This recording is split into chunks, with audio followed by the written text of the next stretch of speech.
I am Christina Suter, and this is the Real Estate Breakthrough Show, where we talk about the reality of real estate, the mindset you need in order to face the reality of what it is, and tips and tricks to get you moving forward in investing. I am your host, Christina Suter.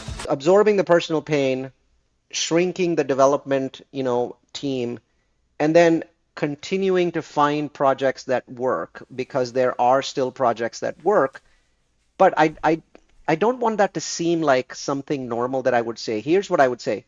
The vast majority of the projects that worked for us 3 years ago no longer work. Okay. So I'd say one project out of 20 works, right? If the remaining 19 would have worked on January 1st, 2022. And so that sort of gives you an idea of just how bad the existential crisis is. Mm-hmm.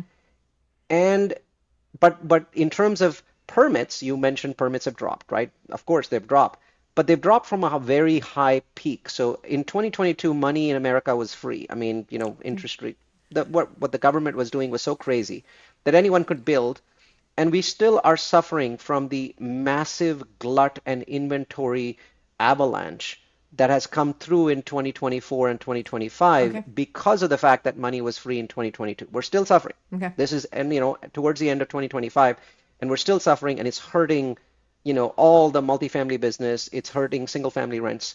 We're still suffering, and we will continue to suffer at least for another 6 to 9 months, and then thankfully it will end. My bottom line to you is this, that if 1 out of 20 projects works, then the permit pipeline should have dropped to maybe a fifth or a 10th or a 20th, right? Sure.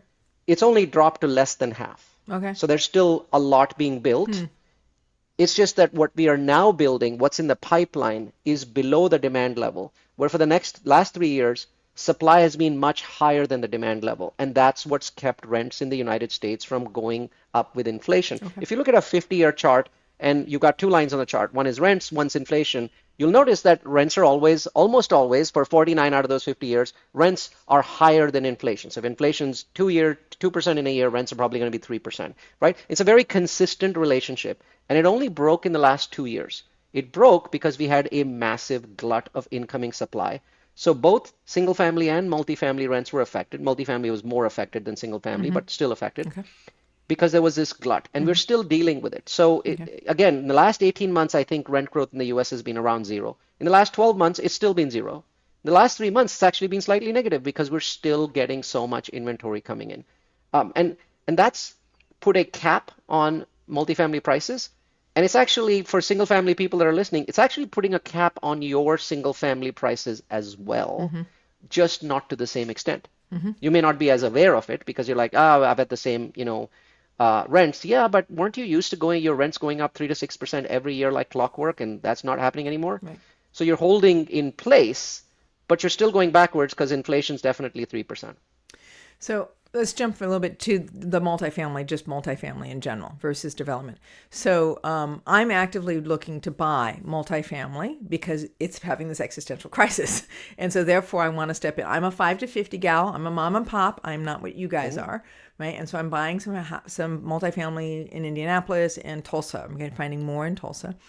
And I've been waiting to have, especially like a market like Indianapolis, which is a stronger market and has more diversification, better diversification in jobs, blah, blah, blah, larger city than Tulsa, Oklahoma.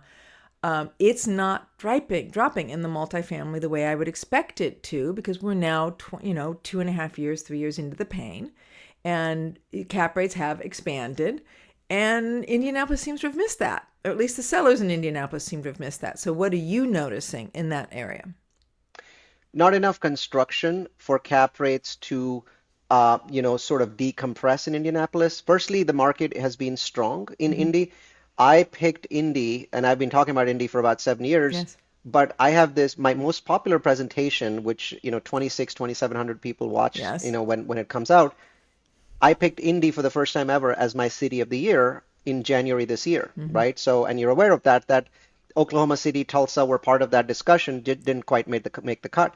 So I think Indy is an unusual situation of a Rust Belt city that previously has been ignored, has had low population growth, high crime, and now we're seeing a reduction in that crime, not low crime yet, not low crime, but reduction in that crime, And we are seeing a significant amount of population growth, which you would typically not ascribe to Indy or Oklahoma City or Kansas City. So we're seeing above trend population growth.